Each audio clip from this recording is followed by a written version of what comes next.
So leading the way in this Premier League spending is Chelsea, who had an astonishing window.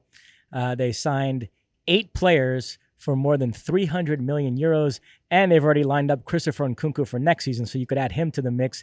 Todd Boehly figured out that the way to Chelsea fans' hearts is by spending crazy money. It's what Roman Abramovich did 20 years ago when he arrived, so Todd Boehly is borrowing from that playbook.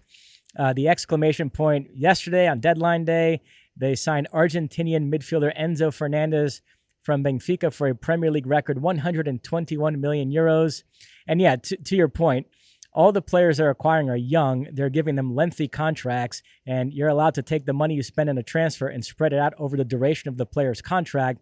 So it doesn't seem like that much per year. Enzo Fernández, for example, 121 million euros. They gave him an 8-year contract. So that comes out to about 15 million euros per year for the next 8 years, which doesn't look that bad in an accounting book. But UEFA are apparently not happy with this.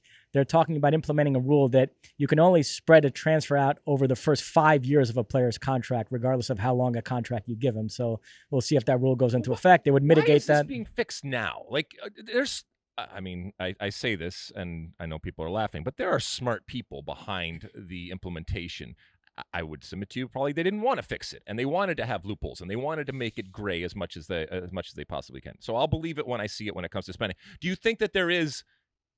I know in totality we've been talking about what EPL does, but let's just from a Chelsea perspective, with what Chelsea is right now, which is a mid-level type of team, is there a method to the madness, or is this just a shock and awe type of thing that is being done?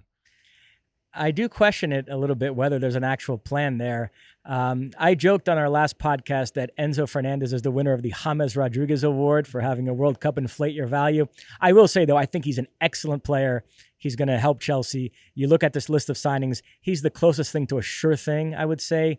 Then Mykhailo Mudryk, very talented as well, showed some real flashes in his debut at Anfield. And Nkunku, who's arriving next season, is a player I love. But Chelsea do have this horrible track record in recent years of getting the most out of attacking players, so we'll see with those two.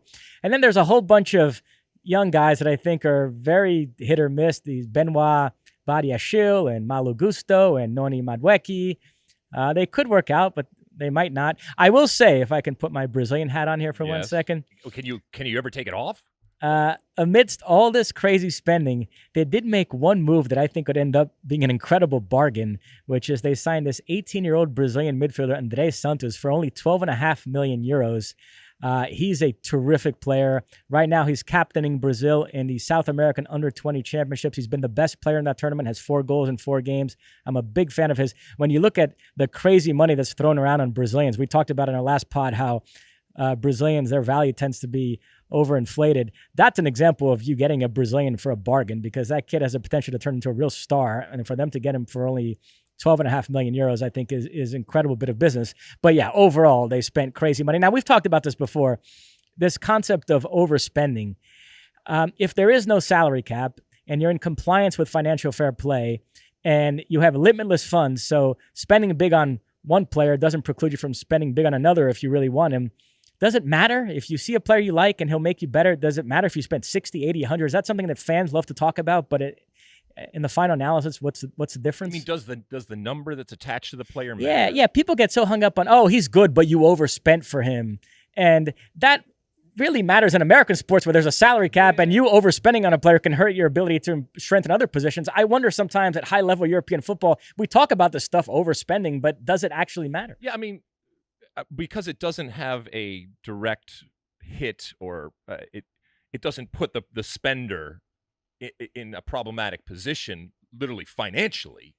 Yeah, you're losing less, but I do think that there's a game within the game, and that there is a competition in the competition, and that, I don't know how much, a oligarch or a nation state or something like that cares about when somebody says, hey, that was really smart business, or hey, they really know what they're doing in terms of identifying talent. But I do think that from the outside, that number that is attached to a player, whether it's right or wrong, we associate that with the quality that they have. So I do think that I would say the one caveat is a big fee can affect the player's performance. It can be an albatross around his neck, and create unrealistic expectations on the part of the fans. So, you like that clip?